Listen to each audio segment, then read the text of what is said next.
y a deux sens pour l'autonomie. Alors c'est être autonome, donc faire des choses par soi-même. Et après, aussi, l'autonomie, c'est quand tu es tout seul à l'école, que tu n'as plus rien à faire, comme par exemple, comme travail, tu peux faire quelque chose en autonomie, par exemple. Voilà.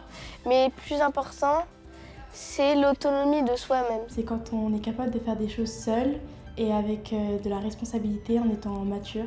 Pour moi, je trouve l'autonomie, c'est savoir se débrouiller dans différentes situations face à différents problèmes. Moi, c'est faire des choses tout seul, sans que les gens nous disent. Genre, par exemple, mettre la table ou faire la vaisselle sans que notre parents nous disent de le faire. L'autonomie, pour moi, c'est savoir se débrouiller tout seul, sans aide, enfin, du moins, pas trop d'aide.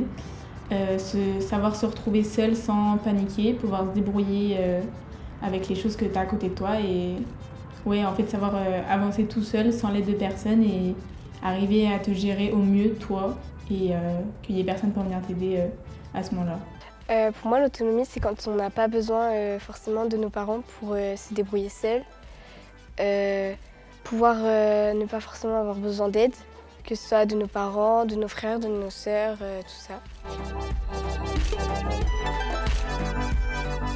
Moi, ce serait un téléphone. Oui, donc énormément de confiance, énormément de soutien aussi pour que je puisse être autonome, parce que si j'ai pas de soutien avant, je vais me dire que ça va pas le faire.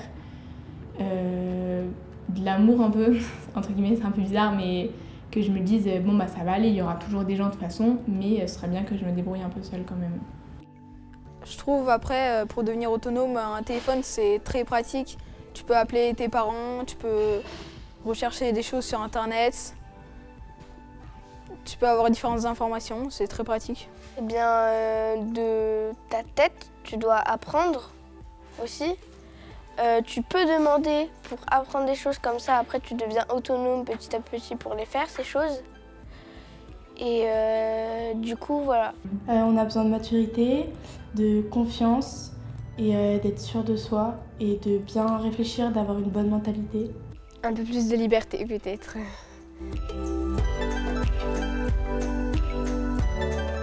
Moi, mes parents, ils me vont bien, mais des parents idéal, ce seraient des gens pas trop énervants et qui s'occupent quand même de moi. Voilà. Moi, mes parents, ils sont très bien en fait. Pour l'instant, moi, j'ai pas besoin d'autres. Ils sont très bien, mes parents.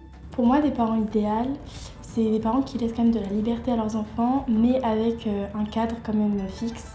Des parents qui rigolent avec leurs enfants, qui les comprennent, à qui on peut faire confiance et on peut être libre de parler avec eux, c'est-à-dire on sait qu'ils ne nous jugera jamais, etc. Pour moi, des parents idéaux, c'est des parents qui t'écoutent, des parents qui te donnent beaucoup d'amour, qui sont là pour toi, qui te donnent des libertés, certes, mais qui savent aussi te restreindre sans non plus être trop désagréables.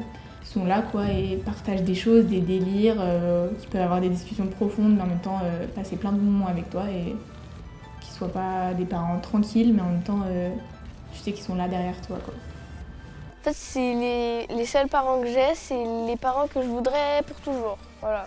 Qui m'orientent vers la bonne voie, qui me laissent faire des choses que j'aimerais faire mais qui ne sont pas forcément d'accord. Alors, rendre ma fille autonome, donc elle a 15 ans, dans la mesure du possible, évidemment, l'autonomie est assez large, je pense.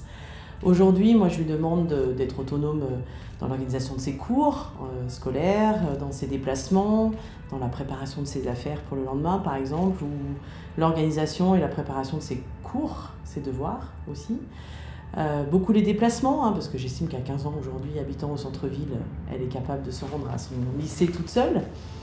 Et puis une autonomie aussi dans ses loisirs, qu'elle a choisi elle-même pour pouvoir se rendre chez des amis ou en ville, par exemple le samedi après-midi.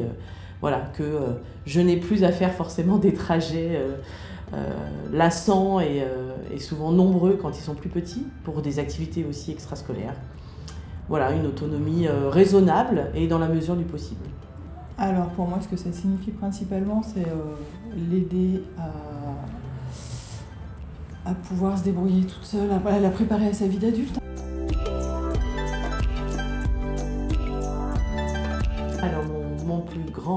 challenge en ce qui la concerne, dans le monde dans lequel on vit aujourd'hui, je crois que c'est qu'elle soit heureuse en fait. Ça, c'est ma principale priorité. Et surtout qu'elle soit bien dans son corps et dans sa tête. Au niveau de l'autonomie, mon plus gros challenge c'est d'arriver à ce qu'elle se cadre, ce qu'elle arrive à s'organiser, à se structurer afin que tout ne soit pas fait au dernier moment et à anticiper en fait. Alors les règles acceptées par mon fils, c'est m'aider à faire le ménage, passer l'aspirateur, faire la vaisselle, promener le chien, faire son lit.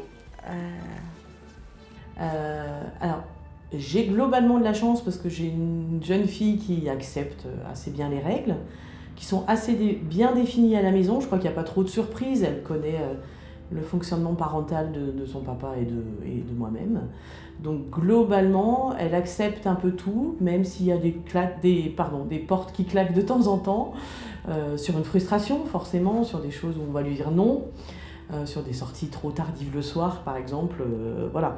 Je crois qu'elle grogne un petit peu, mais dans le fond, elle comprend et elle accepte.